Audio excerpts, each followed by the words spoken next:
सरकार का आपने कभी दबाव महसूस किया है? आपका जवाब होगा ना, लेकिन लोगों के मन में रहता है कि हाँ ऐसा होता है।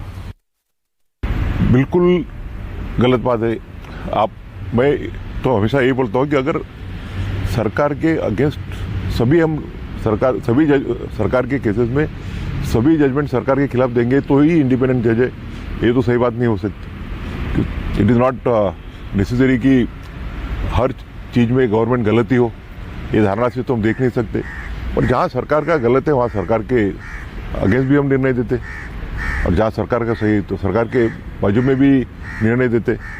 अभी आपको गिनाना नहीं चाहूँगा, मगर मैंने कितने तो भी मैटर्स में गवर्नमेंट के अगेंस्ट डिसीजन दिए। अभी आपको तो जो हाई प्रोफाइल बेल मैटर्स खुद याद होंगे, एक दौर में यानी 3-4 कंटिन्यूस मेरे सीक्वेंस में ऑर्डर आए थे। इसी से जुड़ा हुआ सवाल। और एक जो अपोजिशन पार्टी के जो मेंबर ऑफ पार्लियामेंट थे उनको डिस्क्वालिफिकेशन, तो उसको मैंने स्टे दिया था।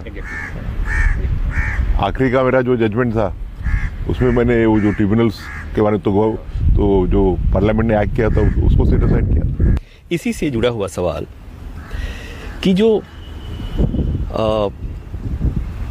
जब आपने दिल्ली के डिप्टी सीएम की बात आप कर रहे हैं, मनीष सिसोदिया को जमानत मिली थी, उसके बाद से और लोगों को हाई प्रोफाइल कुछ लोगों को जमानत जब कोर्ट ने दी थी, आपने दी थी, तो उस समय आपने कहा था कि अदालतें bail is rule and jail is exception, इस सिद्धांत को भूल गई हैं।